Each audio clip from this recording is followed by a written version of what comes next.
ማርቆስ የተባለው ዮሐንስ በአዲስ ኪዳን።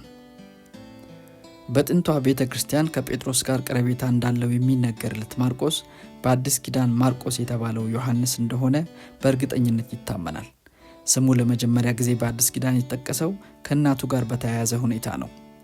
እናቱ በኢየሩሳሌም ቤት እንደነበራትና ቤቷን አማኞች ለጸሎት ይጠቀሙበት እንደነበረ በሐዋርያት ሥራ 12:12 ላይ ማየት እንችላለን።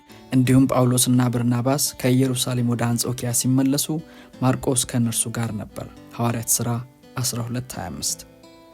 በመቀጠል ስለ ማርቆስ የተገለጸው ጳውሎስና በርናባስ የመጀመሪያ ሐዋርያዊ ጉዞ ባደረጉ ጊዜ እነርሱን ለመርዳት አብሯቸው ተጉዞ ነበር። ጳውሎስና በርናባስ ወደ ጵንፊልያ ሲሄዱ ግን ተለይቷቸው ወደ ኢየሩሳሌም ተመለሰ። ሐዋርያት ሥራ 13:13። በዚህ ሁኔታው ጳውሎስ በጣም አዘነ። ማርቆስ አብሯቸው በሁለተኛው ጉዟቸው ለመሄድ በፈለገ ጊዜ ግን ጳውሎስ ተቃወመው። ከዚህ የተነሳ ጳውሎስና በርናባስ በሐሳብ ተለያዩ። በርናባስ የአክስቱ ልጅ የሆነውን ማርቆስን ይዞት ወደ ቆጵሮስ ሄደ።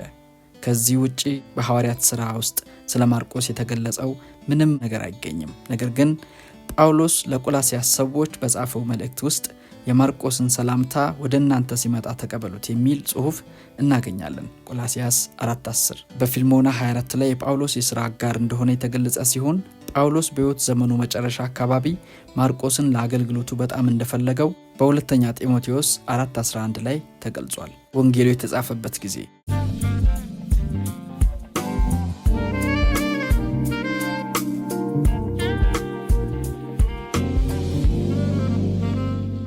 ማቴዎስና ሉቃስ ወንጌላትን የጻፉት የማርቆስ ወንጌልን ተመርኩዘው ነው የሚሉ ሰዎች የማርቆስ ወንጌል የተጻፈው በ50ዎቹ ወይንም በ60ዎቹ ዓመተ ምህረት መጀመሪያ ላይ ነው ብለው ያምናሉ።